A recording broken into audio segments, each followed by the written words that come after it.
Crankshaft क्या है? हम सबसे पहले क्रैंकशाफ्ट के बारे में जानना चाह रहे हैं कि क्रैंकशाफ्ट क्या है, किससे बना होता है और ये क्या काम करता है। तो स्टार्ट करते हैं। क्रैंकशाफ्ट, सबसे पहली बात, क्रैंकशाफ्ट पिस्टन की ऊपर नीचे की गति को वो रोटरी मोशन में चेंज करता है। पिस्टन की ऊपर नीचे की गति को रोटरी मोशन में जो चेंज करता है वो क्रैंकशाफ्ट कहलाता है। क्रैंकशाफ्ट कहलाता है। और क्रैंकशाफ्ट आप दो प्रकार का होता है। पहला single piece crankshaft, built up crankshaft. Single piece crankshaft होता है और बिल्ट अप क्रैंकशाफ्ट होता है। सिंगल पीस क्रैंकशाफ्ट ऐसा क्रैंकशाफ्ट होता है जो एक ही पदार्थ का बनाया जाता है, जैसे nickel chrome steel. Nickel chrome steel का ही बनाया जाता है। और बिल्ट अप क्रैंकशाफ्ट दो पदार्थों को, अलग अलग पदार्थों को मिलाकर जो क्रैंकशाफ्ट बनाया जाता है उसको बिल्ट अप क्रैंकशाफ्ट कहते हैं। इसे इस क्रैंकशाफ्ट का जो मटेरियल है वो कौन सा मटेरियल है?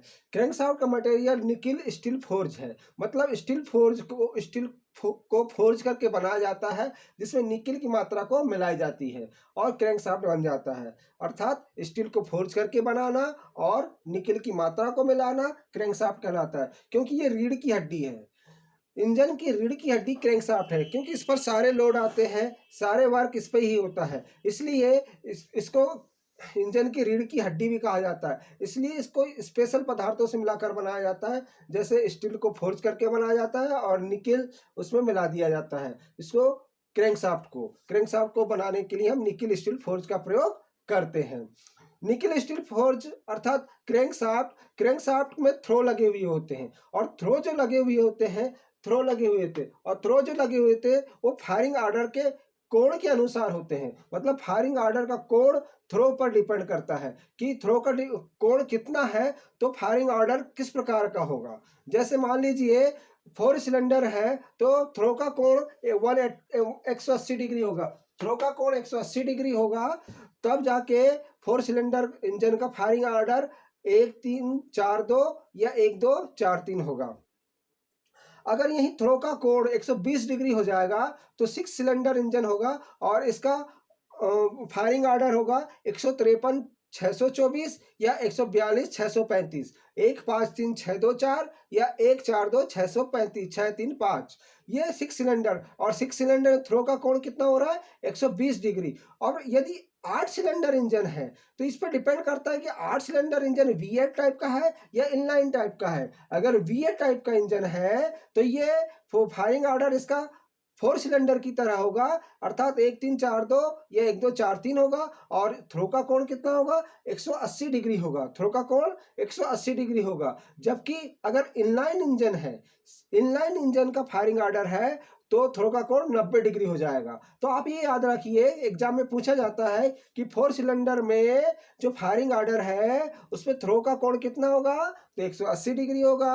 6 सिलेंडर में फायरिंग ऑर्डर है उसमें थ्रो का कोण कितना होगा 120 डिग्री होगा। 8 सिलेंडर में अगर इनलाइन इंजन है तो थ्रो का कोण कितना होगा 90 डिग्री होगा। इस तरह थ्रो के कोण पर हम फायरिंग ऑर्डर का चुनाव करते हैं। अगर इसमें एक बात और कि जो क्रैंकशाफ्ट है इसमें सेल बेयरिंग का प्रयोग करते हैं। किसका प्रयोग करते हैं? सेल बेयरिंग का। और इसमें जो गेज वेज ज्ञात करना है या क्लियरेंस ज्ञात करना है तो प्लास्टिक गेज का प्रयोग करते हैं। प्लास्टिक गेज का प्रयोग करके हम इसका गेज ज्ञात करते हैं। फिलर गेज का प्रयोग करके हम इसका क्लियरेंस ज्ञात करते हैं। तो क्लियरेंस ज्ञात करने की प्लास्टिक गेज या फिलर गेज का प्रयोग करते हैं। क्रैंकशाफ्ट में कौन सी बेयरिंग होती है? तो क्रैंकशाफ्ट में सेल बेयरिंग होती है, ये आपको याद रखना है। अब एक बात, ये हमने अब तक पढ़ा क्रैंकशाफ्ट बहुत रीढ़ की हड्डी होती है। जब बहुत ज़्यादा तेज गति होती है, क्रिटिकल गति होती है, तो क्या होता है क्रैंकशाफ्ट वाइब्रेशन करने लगते हैं, कंपन करने लगता है। वाइब्रेशन करने लगते हैं, कंपन करने लगते हैं। तो इस कंपन को दूर करने के लिए क्रैंकशाफ्ट पर वेव्स लगा देते हैं। क्रैंकशाफ्ट पर क्या लगा देते हैं दोस्तों? वेव्स लगा देते हैं क्रैंकशाफ्ट पर। क्रैंकशाफ्ट पर वेव्स लगा देते हैं या वाइब्रेट डैम्पर लगा देते हैं जो फ्लाईव्हील की तरफ चलता है। वाइब्रेट डैम्पर लगा देते हैं और उसके कंपन को हम दूर करते हैं। तो उसके कंपन को, किसके कंपन को? क्रैंकशाफ्ट के कंपन को दूर करने के लिए या वाइब्रेशन को दूर करने के लिए हम वेव शाफ्ट लगा देते हैं या वाइब्रेशन डैम्पर का प्रयोग करते हैं। एग्जाम में अनेकों बार पूछा गया है कि क्रैंकशाफ्ट के अगले भाग पर टाइमिंग गियर और क्रैंक पुली लगाई जाती है क्रैंकशाफ्ट के अगले भाग पर, मतलब सामने वाले भाग पर टाइमिंग गियर और क्रैंक पुली लगाई जाती है, जबकि पिछले वाले भाग पर फ्लेंज में, जो कि पिछला वाला भाग कैसे बना होता है, फ्लेंज में बना होता है, जिस पर फ्लाईव्हील लगाया जाता है।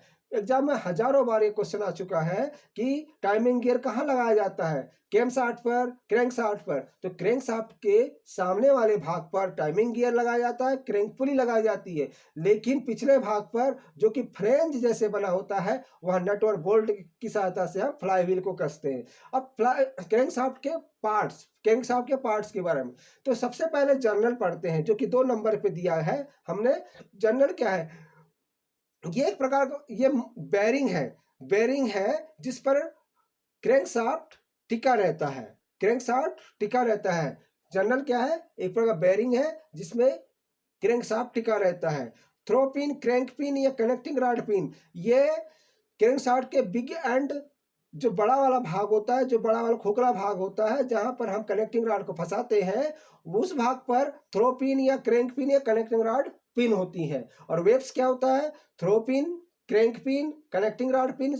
और जर्नल को मिलाने के लिए, जर्नल को जो मिलाता है उसको वेब्स कहते हैं। अर्थात थ्रो पिन और जर्नल को कौन मिलाता है, वेब्स मिलाते हैं। और क्रैंकशाफ्ट वेट, क्रैंकशाफ्ट वेट क्या होता है, जो बहुत ज़्यादा तेज गति होने पर हम क्या काम करते हैं, वेब्स लगा देते हैं सॉफ्ट पर, या वाइब्रेशन डैम्पर लगा देते हैं, जिससे उसके वाइब्रेशन कम हो जाता है। तो क्रैंकशाफ्ट के भाग हैं आपके थ्रो पिन या क्रैंक पिन या connecting rod pin, journal, webs और क्रैंकशाफ्ट वेट, इतने भाग हैं। Thank you.